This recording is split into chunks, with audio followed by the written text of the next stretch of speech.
Having sounds behave authentically within a game environment is just as important to giving the player a sense of presence as the graphics. We can start to support this sense of space by using the reverb and ambient zone settings of the audio volume actor to implement reverbs and occlusions that match the visual environment. The audio volumes are really built for rooms or fixed spaces. We've looked at how we can dynamically update them should the nature of these spaces change, but we've also looked at the attenuation occlusion system.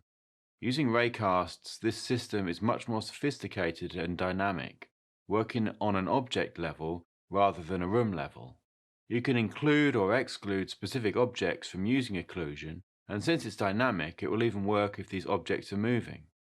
You've learned how to choose different attenuation functions and how to make custom curves so that the attenuation of the sound over distance can be bespoke for the needs of each sound.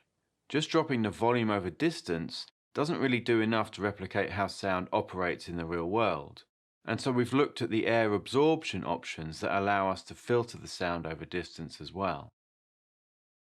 We've looked at spatialization, how to use stereo sources in the game, and when we might actually want to turn off spatialization for large sound sources. In games, the mix is always a challenge.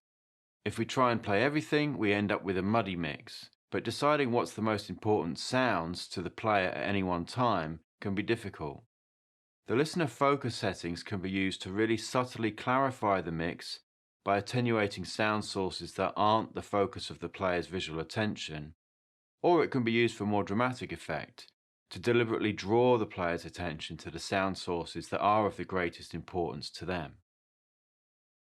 If you haven't done it before, you'll be amazed at how your soundscape can be transformed by introducing some movements of sounds through space. We've looked at a few techniques for this, and you can copy the spline and vector-based blueprints to use in your own games.